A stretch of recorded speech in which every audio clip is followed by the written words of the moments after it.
Ladies and gentlemen, it's the Big Jiu-Jitsu Show, a member of the Pod Bros Podcast Network. Don't forget to go to podbros.com. Find some more podcasts you might like, because, you probably have more interest in just fucking jiu-jitsu. And I guarantee you there's something on there. And don't forget to go to bigjujitsu.com. Click on the Amazon banner at the top of the page. Give us some money so that I don't go to the poorhouse doing this podcast. I am Rob the Lord Humongous. And today, we got family on the show. This is the best way to put it. I got my brother Frank on the show with me today. How's it going, Frank? Good, man. What's up? What's up? So I know we talked about this for a while about getting you on the show because you don't just have jiu-jitsu experience. You have a lot of wrestling experience as well. Yeah, that was mostly my forte, man. I don't know. I listened to the last episode you guys had about.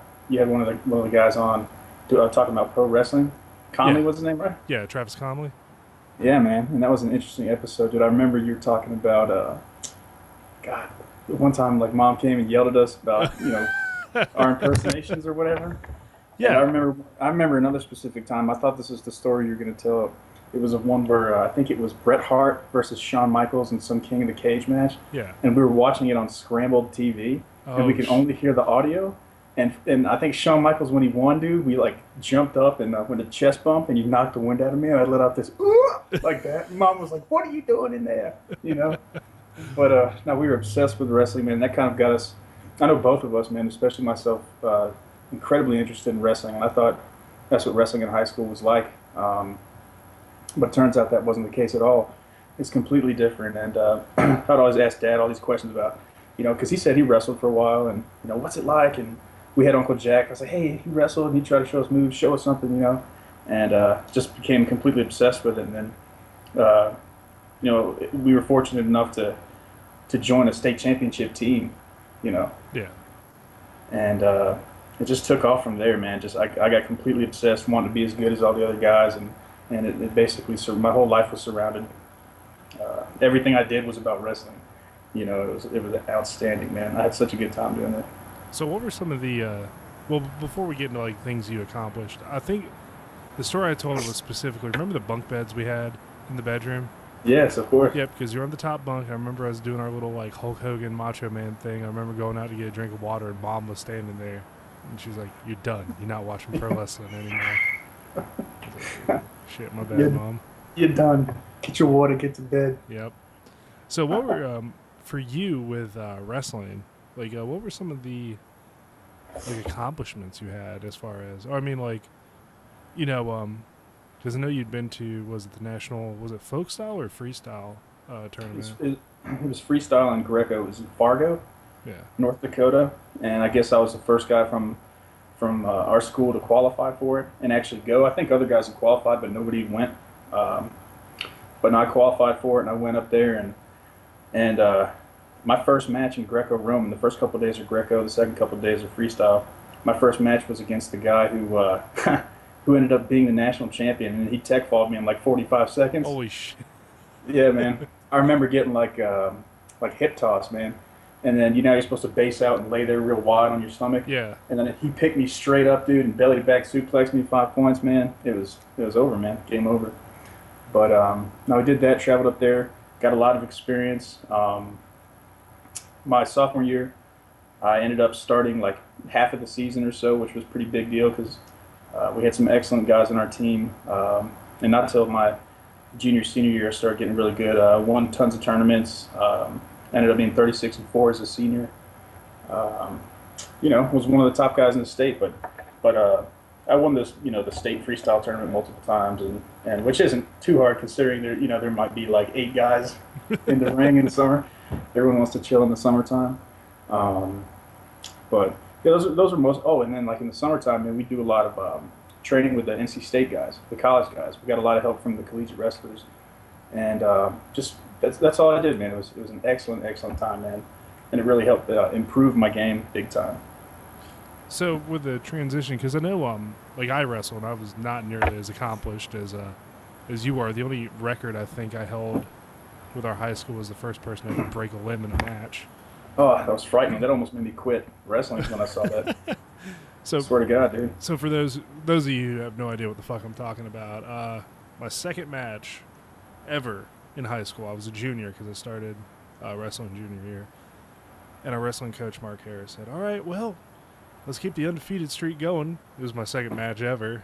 And went out there, posted out, and dude turned me, hand stayed in place, and I broke my radius, my humerus, with my arm going backwards. And, yeah, that's my record. I'm the first person on the high school wrestling team to break a limb. Yeah, dude, it was absolutely frightening, man. Yeah, like, I think we were playing Hoggard. We were wrestling against Hoggard. Yep. And we ended up not getting to see the rest of the match because we had to take you to the hospital. But and then we ended up losing that match. I remember coming back and Coach was like, he was bitching about how these guys were puking on the mat because they had the flu and they still whipped our ass and blah, blah, blah. But now you were like based out on all fours, man. This guy just looked like he just jumped up and like pounced on your back, dude. And, you know, I guess you more than hyperextended your elbow. You obviously broke it, dude, but that was just sickening to see. And then, like, because I watched it on the replay, like, Mom recorded it. Dude, that made me so sick to my stomach, dude. Like, I was like, I'm going to quit wrestling. And I didn't. I didn't quit, man. But, yeah, that was a very scary event that happened, man. I felt really bad for you.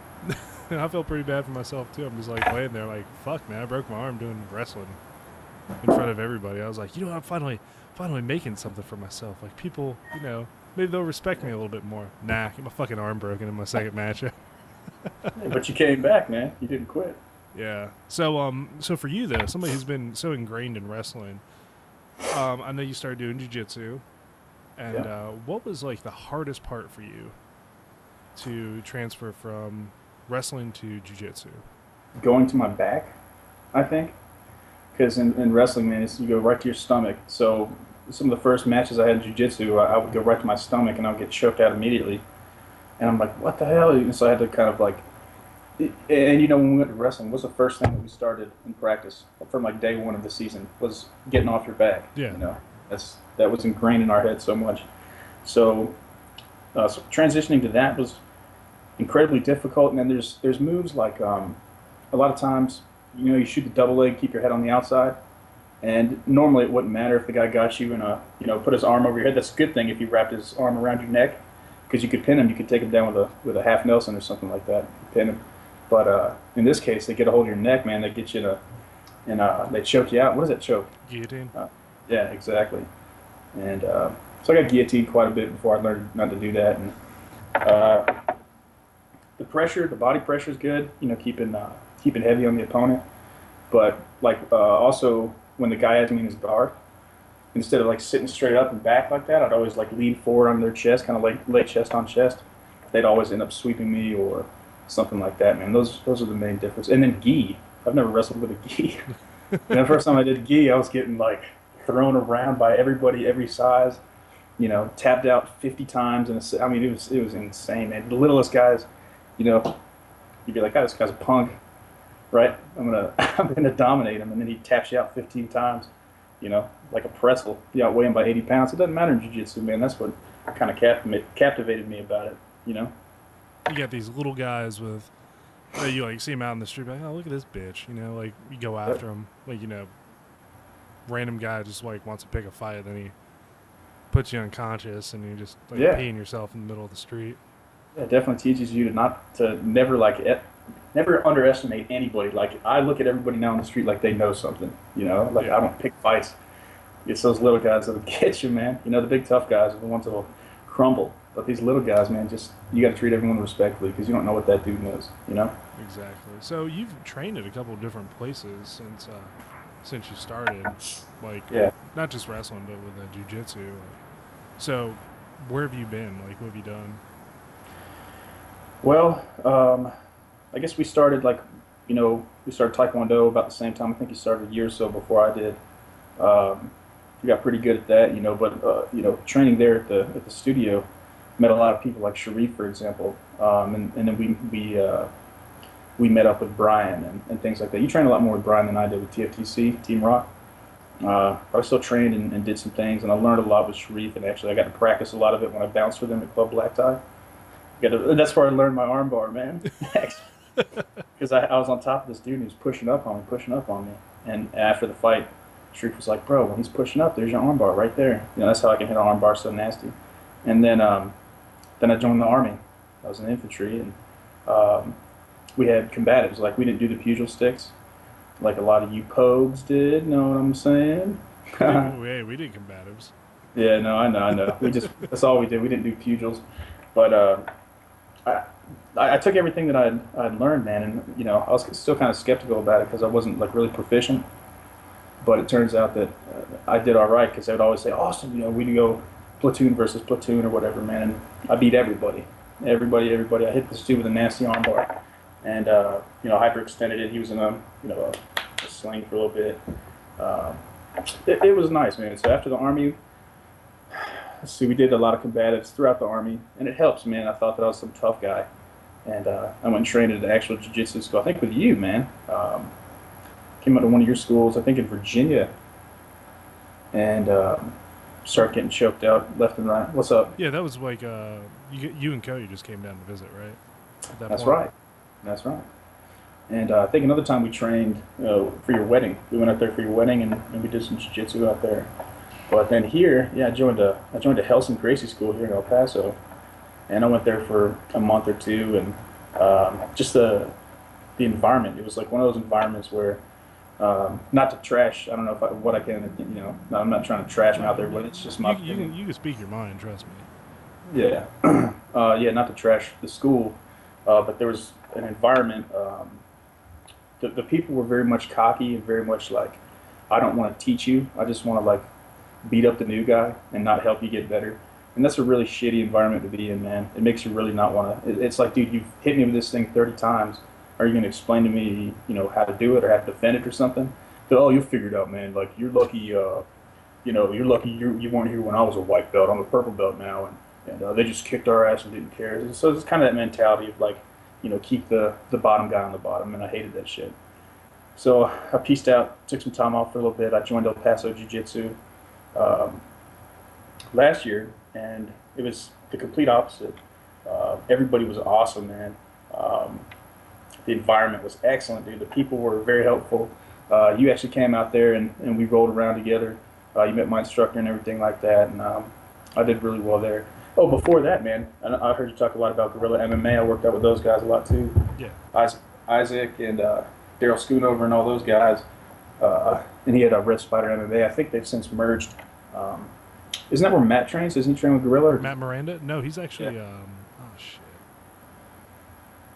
He's related to somebody who trains with Isaac. Okay. So that's how he knows him. Okay, gotcha. Yeah, but those guys are awesome too, man. They really know their stuff. And you also trained with those guys with me. Went to a lot of stuff. Went to a lot of clinics. Mike Van Arsdale came out and just things like that. Oh, we went to that Rodrigo Gracie clinic. Oh my God, we were like 18 or something, 17. Long time ago. Oh shit, because oh fuck, man, how long ago was that? A long time ago, dude. It was, because I remember it was you, me, and Sharif were the only ones that went. Sharif was shit. Like, what's the best way to describe Sharif besides a guy who just like be nice to him and he won't fuck you up because you're not gonna be able to do much to him? Fucking absolute animal. He was like the kindest. You could describe him as a big teddy bear. 6'1", 6'2", maybe 320 pounds. Faster than lightning. And dude, this guy was like freakishly scary and freakishly good at what he did, man. I'm sure he still is too. He was a former Brooklyn police officer. I mean, this guy, biggest heart ever. But yeah, you cross him. I've seen him knock some dudes out of the club for sure. My favorite Sharif story I remember rolling with Sharif, and he tried jumping side control to side control. I posted my left hand out to block it, and he caught my my ring finger, my middle finger, and bent it all the way back to my wrist, and dislocated them or something. So I was like, oh shit, and he stands up, looks at it, he's like, oh fuck, grabs my two fingers and starts pulling them. And Sharif, normally calm, nicest guy ever, he's like, fuck, we gotta get ice. We need ice like right now. Runs over the first aid kit, pulls out the instant freeze pack, and he's squeezing it and he can't pop it. So he fucking looks at it and hits it against the wall to try to break it, but fucking explodes everywhere. So I'm like, dude, it's fine, man. I'll get some ice later. It's all right. He's like, I'm sorry. I'm like, dude, don't. It's jiu-jitsu. It's okay. Yeah, it happens, man. God. Yeah, So, Sharif, beast, man. Oh, go ahead. no. Like any of the stories, like that's the cool part about this is just you get to hear about stories and stuff. And I think it's really cool to have you on the show, just because not a lot of people have been there for the whole thing. You know what I mean? Yeah, Like exactly, dude. since everything. So we both got started in Taekwondo 2000. No, you started a little after me. Maybe '01. I think I was a sophomore in high school. 2001, 2002ish for me, something Yeah, like that. remember I that. remember going. I remember going to watch you. I'd go to either whatever practice, whatever sport I was doing at the time, cross country, what track, whatever. Every season I was doing something, and I remember after school because you had your license at the time. Yep. I'd walk up to the studio and I'd sit there on the sides and I'd watch you after wrestling practice or something. I'd be exhausted, and Master Wegman would always be like, "When are you going to join? Yeah.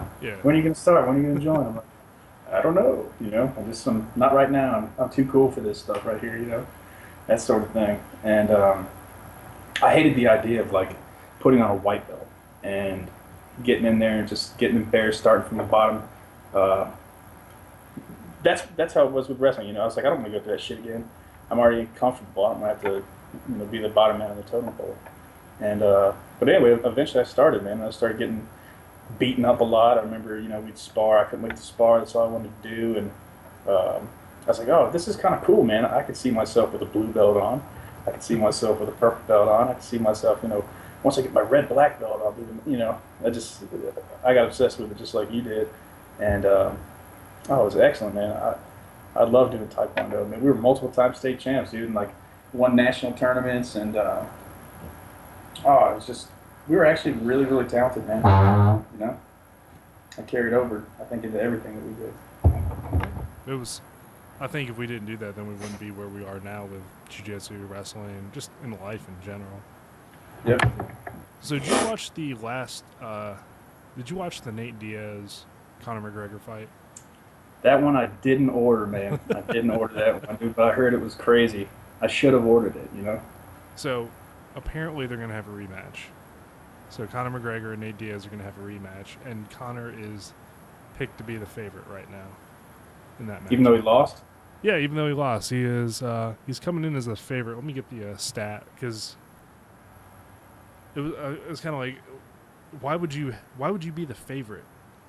Yeah, exactly. In a fight you've already lost. Yeah, he got submitted, right? Yeah, he got submitted. Well, he got wobbled real bad. And what's even crazier, didn't Nate Diaz take the fight on like a couple weeks' notice or 10 something? 10 days. Like he wasn't even training, and then he goes in there and beats the unbeatable. He had a camp going, but like then he was also trained for a triathlon and stuff. So they're just like, oh, whatever. Oh. He's like, yeah, whatever, fuck it.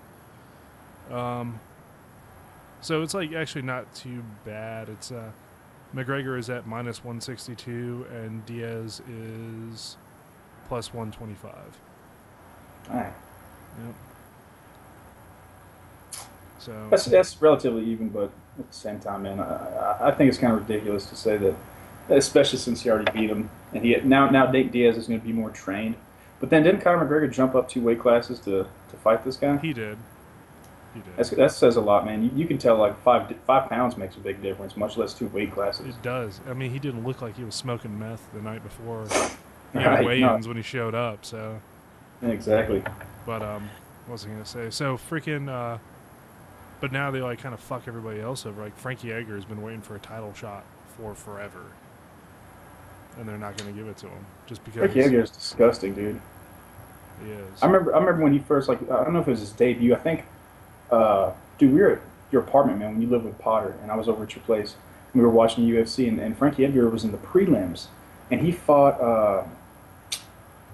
Oh man, what's another one of those guys that came out about? I can't think of this guy's name. Let me see if I can look this guy up, man. But Frankie, it was a huge fight. It was an excellent fight. And I was like, this guy's going to be unstoppable one day.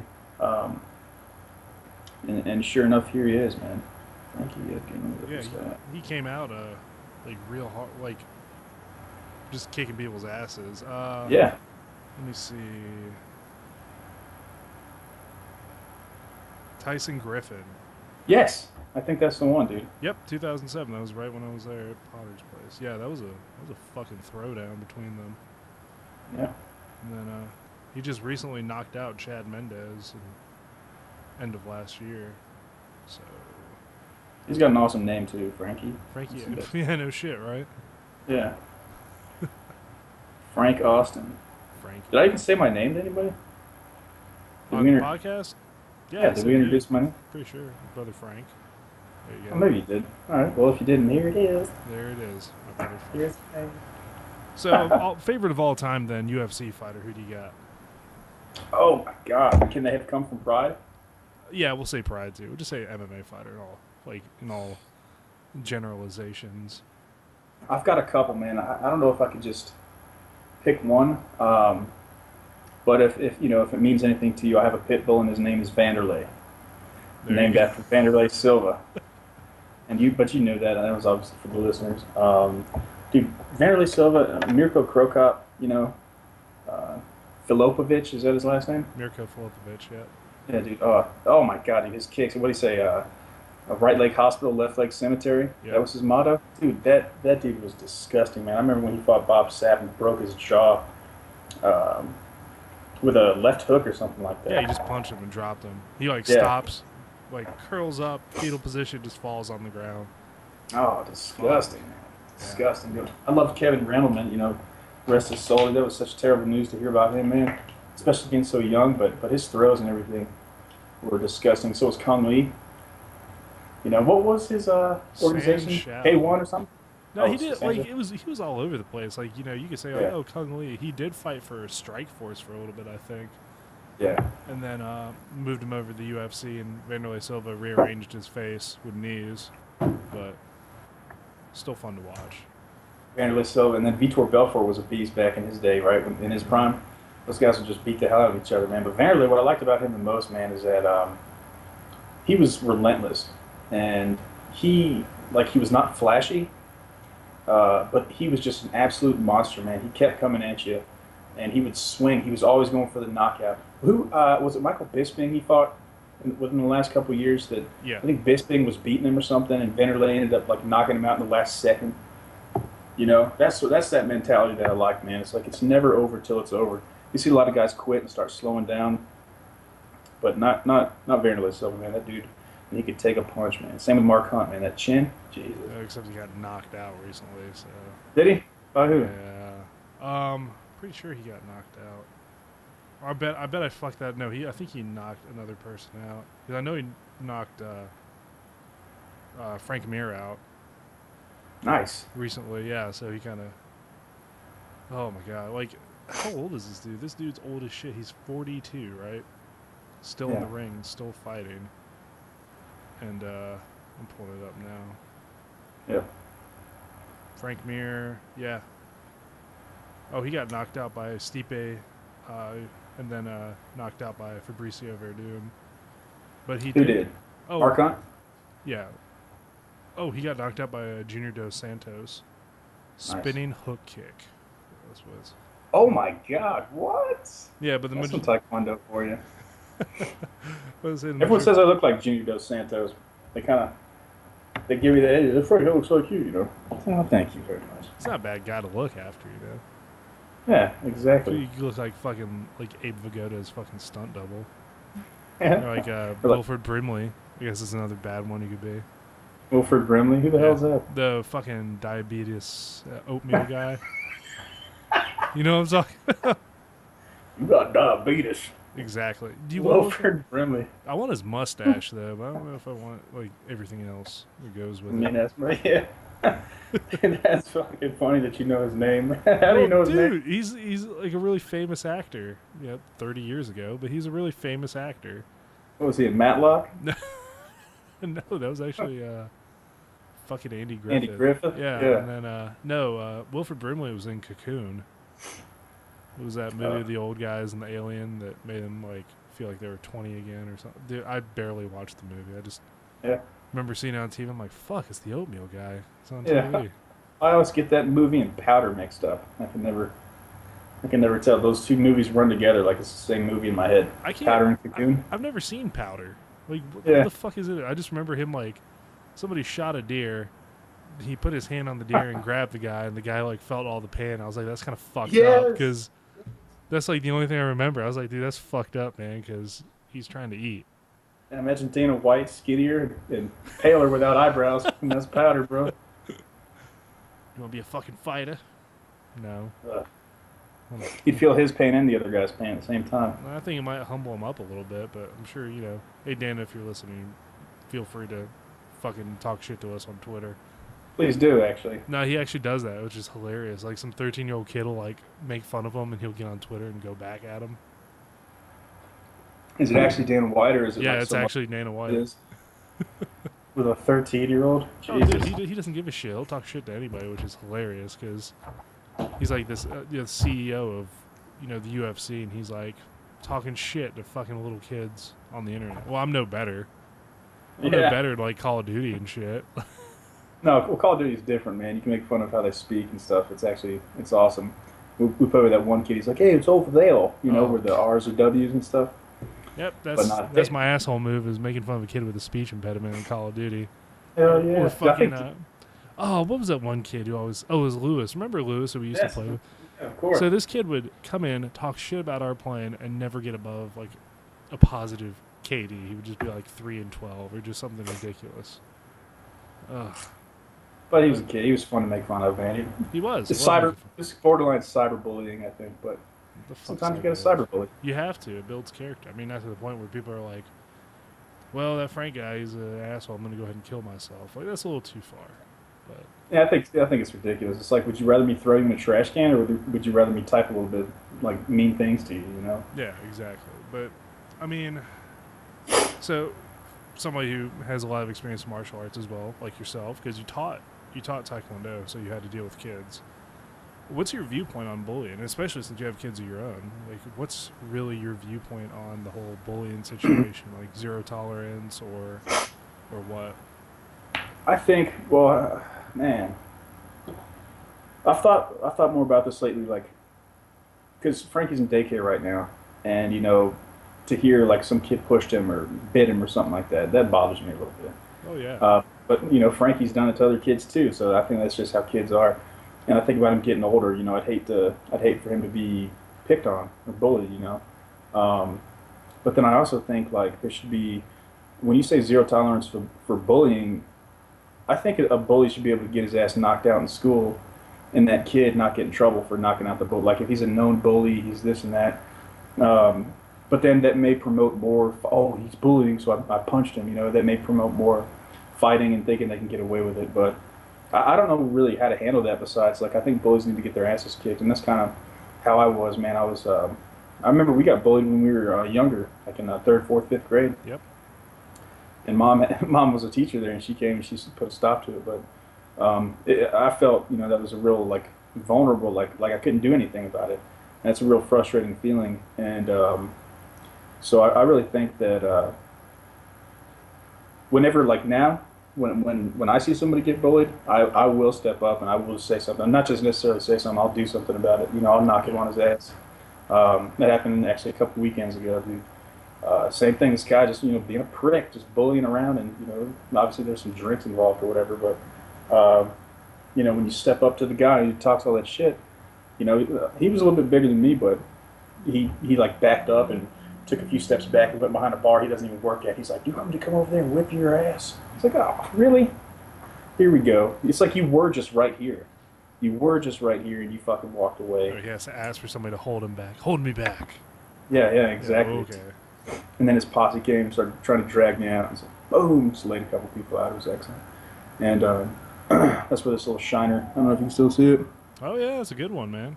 Yeah, it's going away. But, I mean, that's it, man. I took a bunch of punches and just got a little shiner. But, yeah, man, I'm willing to take punches, especially from my friends and people who are getting picked on. I hate that shit, dude. I guess because we've both felt it firsthand. And, talk is cheap, dude. But yeah, I mean, that was something like, I think I mentioned something in class to one of my students, Brian. I was like, dude, I hate bullies. He said I fucking couldn't stand being bullied. And he looked at me. He's like, you got bullied? Yeah. I'm like, yeah, I got fucking bullied, man. Like, you weren't always the Lord Humongous. Not right? always, man. I was fucking like the Prince. I can't come up. What would be a good one? Like, I don't know, man. The Jester mediocre. No, I can't. Man, I was more like, we'll just say what I was a bitch. No, I just okay. want man. I just want to fucking sit around and watch Star Wars and fucking. You know what I mean? No, I know. And there's nothing wrong with it, but I was No. like, I can't see it until I figured out I could hit somebody. And I was Yeah, like, until oh you realize how big shit. you were. I think I used to pick on you, man, growing up until you realized how much bigger you were than me. And then that shit ended real quick, you know? No, I just remember having this one kid cornering me. I won't say his name on the podcast, but I remember him, cornering me and pushing me, and like, dude, he was, I don't know what, like 7 inches shorter than I was. Mm-hmm. And one of the other kids was like, just hit him. I was like, oh Mm-hmm. yeah, that is an option. And I fucking punched him in the stomach and dropped. Hell yeah, I was dude. like, you like staring at the fist, like imagine it's like a superhero movie. He's like, oh my god, I have the power now. Yeah, what Nah, grade do you didn't think? work. Huh? What grade were you in? 7th. Okay, I'm just trying to put a picture. Yeah. And the fucking chain link fence at Cathedral. Like, our quote unquote playground, which was just a giant parking lot. Yep, with some hopscotch drawn on there with chalk or some shit. You play four squares, you could play soccer and get fucked Ah. up real good. You try to get the basketball from Sister Lisa. Oh yeah. She had some ball handling skills. She did. Well, she was a basketball coach. Was it like that picture of the priest that was like crossing up the kid and was like, I swear in Christ's name I'll break your ankles or some shit like that. I was like, fuck, I've witnessed that, man. That's right. That's right. Oh man.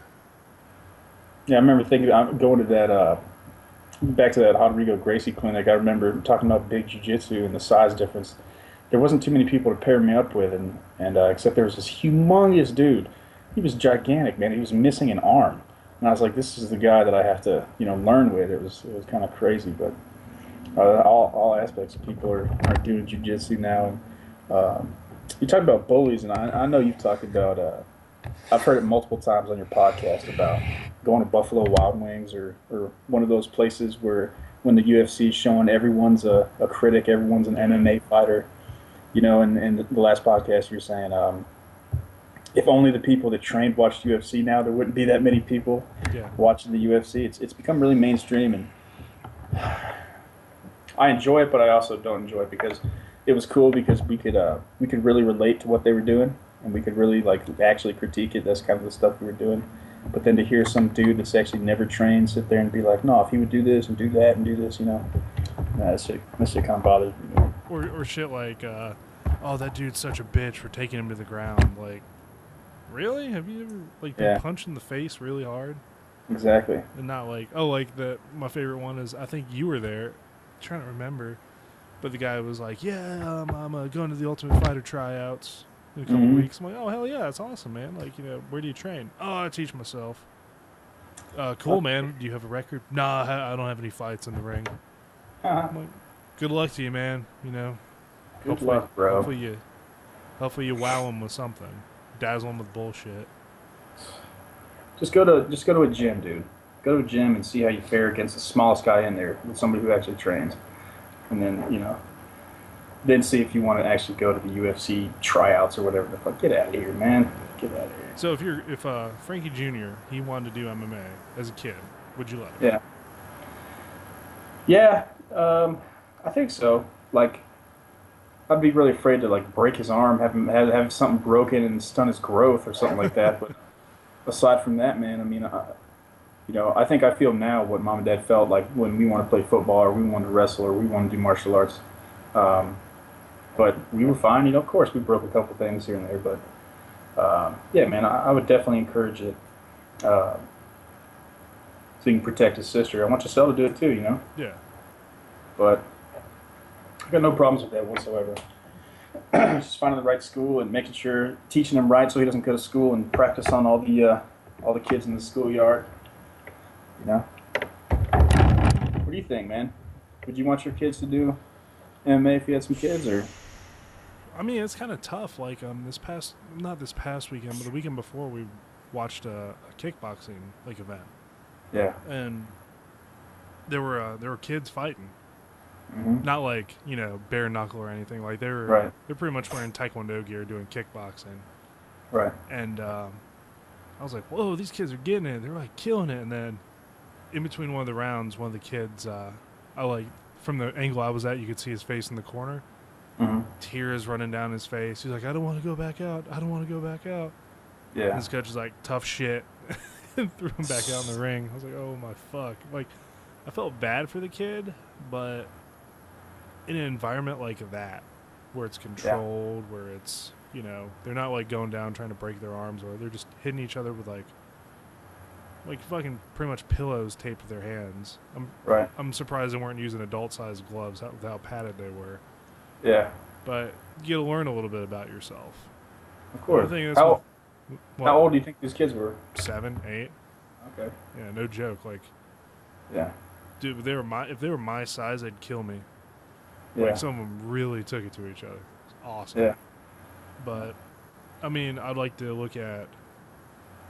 I don't know about MMA, just combining them together for a kid, but...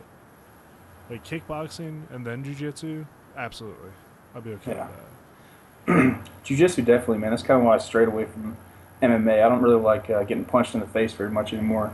Not training-wise, dude. It's like I hate getting my bell rung all the time, and it's just not good for me. It's like not the route or direction that I want to go, and that's why I think jiu-jitsu is really, really like a gentleman's sport in a way.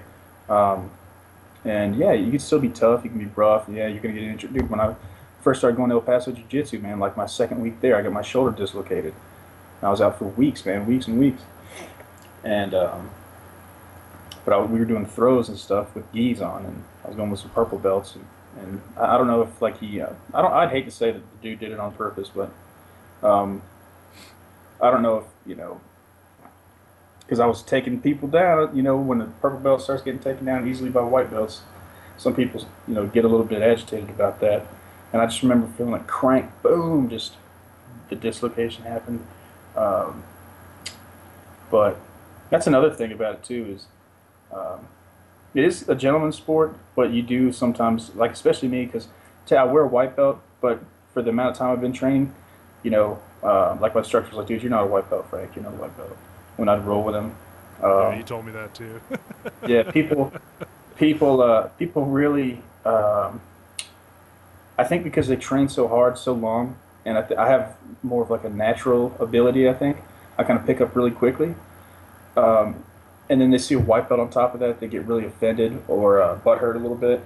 Like this one dude, he's like a 4-stripe blue belt. I was rolling with him, and I was on top of him, and I had my forearm across his face to keep him from moving his head, like a crossface, but not like I wasn't pounding him. Yeah. I just had my forearm there, and so I passed his guard or whatever, got the side control, and afterwards he's like, "Hey man, that's like extremely disrespectful in jiu-jitsu, and you're not supposed. You had your forearm dug into my face, and blah blah blah, and don't ever do that," and just like going off on me about that, and I was like, "What? This is not checkers. This is a contact sport. This is something that we actually, have to be." Sometimes rough or brutal. I put my body weight on you. We weigh the same. So what? My forearm was on your face. Your balls were in my face a minute ago. That's pretty disrespectful. Some people might say, right? And you didn't bathe. I could smell that. That's like that's disrespectful. Take a shower before class, man. You know what I mean? Yeah. But no, No, I get it. I really do. No, I mean, we talk about like, everybody's like, oh, leave the ego at the door. Well, it's true, you have to, but somehow you do find later on some like higher ranking people who are just douchebags. It's not very common. It's like extremely rare even. But there are some people in the community who are just fuck faces, for lack of a better term, I guess. Because, dude, they're why? Like, why act like an asshole? Like, the world doesn't revolve around you or your jiu-jitsu. Like, honestly, in the grand scheme of things, like, it's funny how insignificant possibly, like, our contributions to jiu-jitsu could be on the average, right? Mm-hmm. And that's, like, one of the reasons I want to start this wanted to start this podcast. God damn, I can't even talk. Wanted to start this podcast is because... That's all right. I feel like I'm rambling too, man. No, no, it's the whole point of a podcast. You gotta say what yeah, I'm not making sense either. Don't worry about it. Talked about school bullying on a Brazilian Jiu-Jitsu podcast. It's okay. Yeah. Just that, I want people's stories to be heard. I want them to, like I said, you're gonna have people get interviewed and be like, "Oh, what do you think about Worlds?" Like, fuck, man, He's been asked that 20 times this week alone on all sorts of media. So that's why I like having the everyday guy on here as well. But I think I say that every podcast at this rate. I really enjoy listening to your podcast, man. You're talking about doing something big for the sport. Like, it's almost like you're giving back for what it's done to you. Like, I know that everyone that does jiu-jitsu is a very unique person. Martial arts in general, man, not just jiu-jitsu, but I think especially jiu-jitsu. And we've talked many times about how jiu-jitsu is it's a very humbling sport, and it's a very honest sport. Like, if you get choked out, bro, that's on you, and that guy was just better than you. And it really helps you learn a lot about yourself, man, and about other people in general, and how to really like respect everyone else, because everyone has their own kind of journey and their own goals. And some people want to compete, some people want to lose weight, some people want to make friends. Some people just want to do something. And jiu-jitsu is an excellent way. Martial arts in general is an excellent way. But so this podcast is kind of like you say not making an impact in jiu-jitsu, but you're giving back to something that's given you so much or taught you so much about yourself, man. So that's also a really cool thing, man. And it's free for people. So the least you could do is go to the Amazon, banner for Big Jiu-Jitsu and buy a T-shirt or something. He didn't tell me to say that. I just threw it in there. I haven't even bought a T-shirt, so maybe I'm a hypocrite. But I'm waiting for my T-shirt, goddammit, man. I still haven't got my T-shirt. Double XL Big Jiu-Jitsu, the black one. Let's go. All right, actually, hold on. There might be some. Double XL? Yeah. Would it fit me, you think? Probably a large would fit you. A large? Okay. Yeah. You're saying they're cut a little big? Yeah. I feel bad, though, because there's some guys like sending us messages. They're like, your podcast name is Big Jiu-Jitsu, yet you don't carry a 6XL fucking T-shirt. I'm like, sorry? You could start making a 6XL man bra for that type. You could do that, right? Yeah, no, it's just like I feel bad too, because like you said, Big Jiu-Jitsu is supposed to be for maybe not big guys anymore, but it's for everybody. However, like, I gotta see if they actually can make a 6XL shirt. So I gotta talk to Boomer from Cage Side, who makes really awesome shirts, by the way. Yeah. And see if he can actually print out Actually, 6 was an exaggeration. It was just kind of funny. I'd say like maybe a 4. I think 4XL was. I remember I looked into like making T-shirts and stuff, but like once you get like to 2X and stuff, they start charging more for material costs or whatever. So I'm sure they can make it for you, but it will be more expensive. And that's kind of the thing about your podcast, is you're not getting rich off of it, man. So you might be digging into your pocket a little bit more than you'd like to if you're making a lot of T-shirts for 3 people. You order 100 and make 3 6XLs. But it's good to have, you know what I'm saying? It is good to have, There's always going to be, like, I'd rather do that than be like, well, tough shit, fucker, maybe lose some weight. Yeah, dude, like, that's not the point, man. Like, you get there eventually if you want to, but at least maybe I'll have a shirt for you. That'd be nice. Yeah, somebody interested in wearing your shirt, man. They definitely deserve a shirt. You know what I mean? Yeah, I hear you. We do have patches. Everybody loves patches. Yeah, patches and big jiu-jitsu blankets, right? Fucking lunch boxes and condoms and shit. Big jiu-jitsu condom. Yeah. I don't think many people would have to order those. Stick to the regulars, right? Made out of Korean 100% pure Sasquatch hair condoms. Ew, man. So I learned something. Speaking of which, man, I learned something really interesting. You ever seen the show No Reservations? Anthony Bourdain. Absolutely. All right, I love those shows. It might have been The Layover, one of the two. But it was Anthony Bourdain. Oh, he does jiu-jitsu too, as a matter of fact, doesn't he? Yep. His wife's like an MMA fighter or something like that. I think so. Yeah, he just got his blue belt. If you watch Parts Unknown, San Francisco, that episode with Kurt Osiander, he was on the show not that long ago. Oh shit, dude! I'll check it out. Oh, you should. It's a good episode. Yeah, I think I have it recorded. But I saw an episode. This is kind of a little bit off topic, but we were talking about genitals, and so I was watching one of these episodes, and he went to Philadelphia, to where everything started, and they were talking about the term beaver and where the term beaver came from. Really? Talking about a snatch or whatever. Yeah. And so he was saying that prostitutes, back in the 1800s, whatever it was, everyone knew you were a prostitute if they were bald, because then they cut their hair because it made them, you know, what's the word? You couldn't get crabs, basically. Oh, like That's you like kind yeah. of it's preventative maintenance. Yes, preventative maintenance. Like a fucking PMCS your puss. Poon MCS. Oh my god. Oh, they called it So a merkin, right? Is that what it's called? Merkin? Yeah, like the fucking. Oh, go on, go on. I think I'm ruining it. Okay. All right. No, that's cool, man. But so then they start talking about how these women were having a tough time with bald snatches to find a man, a husband, right? Because everyone knew they were prostitutes. So they fucking made a beaver pelt, like toupee, like a poon pay that they put down there, dude. So they had actual beaver hair down by their snatch, and that's where the term beaver came from, right? So when you said Sasquatch hair, I was like, make fuck Sasquatch pelt for a man or something like that, you know? Yeah. Like, oh, dude, I can. The Isn't that consistency disgusting? probably would not be the same. Going down on something like that? Oh my god. It'd be like making out with a Smells. moose. Like Smells like wood, bitch. Yeah, seriously, like you ever go to a fucking like a museum of natural history or whatever, like a science museum, and you rub like a bear pelt, and you're like, God damn, Yes. that fur is terrible. Condition this shit, motherfucker. It's disgusting. Ugh. Get Dude, rug I couldn't handle it. I'd be like, nah, we're done. Yeah, So no, like, but I'm sir. not a prostitute. Like, but I don't give a shit. So Like she tells you she doesn't go take a shit, she has to go scat. It's like an animal, dude. It's fucking horrible. fuck it off. That's preventative maintenance, and you get to wear a beaver pelt. I think the term is a merkin, if I remember Merc? correctly. Yeah, it's fucking terrible. I have that knowledge and like, oh, what's that like wig called for your genital region? Oh, it's a merkin. American, Just dude. put me on fucking Jeopardy right now. Yeah, you should, man. Like you definitely completed the joke. Like I learned that from TV. But can you explain to me how you know what the fuck a merkin is called? Like I gave you the origins of my knowledge. Where does that come from?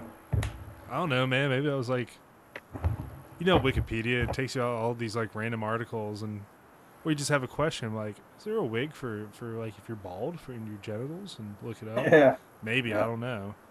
Or just random stories. I have no idea. Just You just learned maybe on Drunk History or something. yeah, maybe I'm into like merkins. Maybe that's like my weird fetish. I don't know. Yeah. Maybe a weird one, right? So if you're wearing like a poon pelt or and you queefed, I picture the thing with enough air. Could it like flap? Could you see it flapping It's like possible. that? I mean, anything's possible with science and physics. You know what a queef is? Like a poon poot, Yeah. pooting from your poonanny.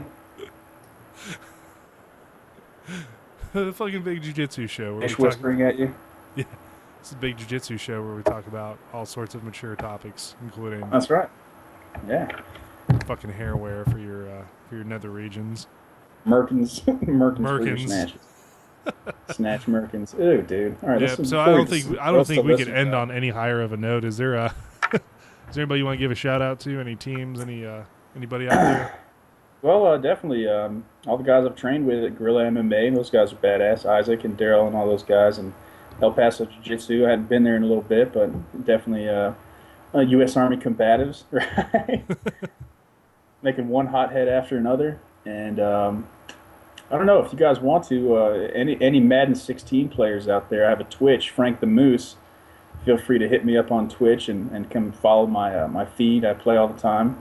And we trade cards and stuff like that, and just the Austin family in general, man. I appreciate you having me, and the Duke Humongous and all those guys, and tell everybody what's up, or I guess I just did if they listen to it. What's up? Much love to the jiu-jitsu community, the big jiu-jitsu. Buy a goddamn t-shirt. Well, appreciate you being on the show, man. Like I said, course, I'm doing man. this podcast for almost a year and oh my god, fucking hiccups. Year and a half now, and haven't had you on yet, but I'm glad we were able to. We'll do it again for sure. It's all right, yeah, no problem, man. I knew once you ran out of people to interview, you'd give me a call. It's like, fuck, nobody wants me on the show today. Yeah, dude. No, let's call Frank. Nah. Yeah. No, we talked about it for so long, but And next time you guys have a 24-hour drunk one, let me know, dude, because I'd like to participate. absolutely. Hey, well, guess what? You're number one on the list now, so Yeah, bro. good. All right, man. All right, cool. So, ladies and gentlemen, once again, this has been the Big Jiu-Jitsu Show. Don't forget to go to podbros.com. Check out all the other podcasts they have there. I promise you there's something you like. And then don't forget to go to bigjujitsu.com. buy a t-shirt, and yeah, that's about it. So once again, I'm Rob the Lord Humongous, and we'll catch you all next time.